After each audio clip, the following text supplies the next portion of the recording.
काँग्रेस आणि ठाकरेंच्या शिवसेनेनं संविधानाबद्दल विष पेरलं। वक्फ बोर्डाच्या कार्यालयाला विरोध झाला। यावेळी ठाकरेंची शिवसेना कुठे होती? उदय सामंत यांच्याकडनं सकल हिंदू समाजाला परखड सवाल। पुणे विद्यापीठामध्ये विद्यार्थ्यांचं आंदोलन। रिव्होल्यूशनचे निकाल जाहीर न झाल्याने विद्यार्थी आक्रमक, तर विद्यापीठाच्या कोलमडलेल्या वेळापत्रकाच्या निषेधार्थ विद्यार्थी आक्रमक।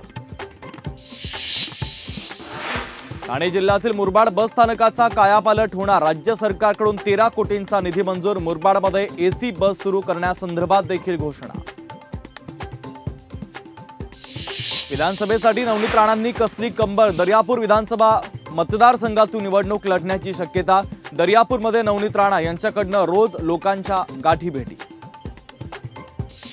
वाढवण बंदराजवळ रिलायन्स टेक्सटाईल पार्कच्या उभारणीसाठी हालचाली सुरू। प्रकल्पाला मात्र स्थानिकांचा विरोध। जिल्हाधिकारी कार्यालयावर मोर्चा काढत स्थानिकांचा विरोध।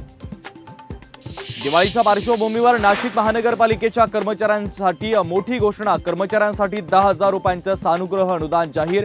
अनुदानामुळे पालिकेच्या तिजोरीवर 9 कोटींचा भार। संभाजीनगरमध्ये नवीन कंपन्यांचं आगमन सुरू। टोयोटा किर्लोस्करनं खरेदी केली जमीन। बिडकीन MIDC मध्ये 21,000 कोटींच्या गुंतवणुकीवर शिक्कामोर्तब। वसमत विधानसभेच्या जागेवरून महायुतीमध्ये रस्सीखेच। महायुतीकडून राष्ट्रवादीचे विद्यमान आमदार राजू नवघरे यांची जोरदार तयारी।